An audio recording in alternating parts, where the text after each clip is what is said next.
গণ অভ্যুত্থানের পর থেকে ভারতের সাথে বাংলাদেশের সম্পর্কের একটি অবনতি দেখা গেছে। এখন দুই দেশের সম্পর্ক এখন কোন পর্যায়ে আছে? খুবই ভালো। আমাদের সম্পর্কের কোনো অবনতি হয় নাই। আমি যেভাবে ব্যাখ্যা করে এসেছি, আমাদের সম্পর্ক সবসময় ভালো থাকবে। এখনও ভালো আছে, ভবিষ্যতেও ভালো থাকবে। বাংলাদেশ ভারতের সম্পর্ক ভালো না থেকে উপায় নেই। আমাদের সম্পর্ক এত ঘনিষ্ঠ, আমাদের পরস্পরের উপর নির্ভরশীলতা এত বেশি, এবং আমাদের ঐতিহাসিকভাবে, রাজনৈতিকভাবে, আমাদের অর্থনৈতিকভাবে আমাদের সম্পর্ক এত ক্লোজ সম্পর্ক, সেটার থেকে আমরা বিচ্যুত হতে পারবো না। তবে মাঝখানে কিছু কিছু দ্বন্দ্ব দেখা দিয়েছে, আমি হচ্ছে মেঘ দেখা দিয়েছে। এই মেঘগুলো মোটামুটি এসছে অপপ্রচার থেকে।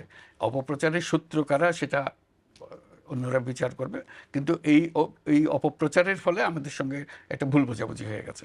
সেই ভুল বোঝাবুঝির থেকে আমরা উত্তরণ করার চেষ্টা করছি, কিন্তু মূল সম্পর্কের মধ্যে কোনো তাদের সাথে আপনার সরাসরি ভারত সরকারের সাথে আপনার সরাসরি যোগাযোগ হচ্ছে? সবসময় হচ্ছে আমাদের, তারা এখানে আসছে, আমাদের লোকজন সেখানে যাচ্ছে।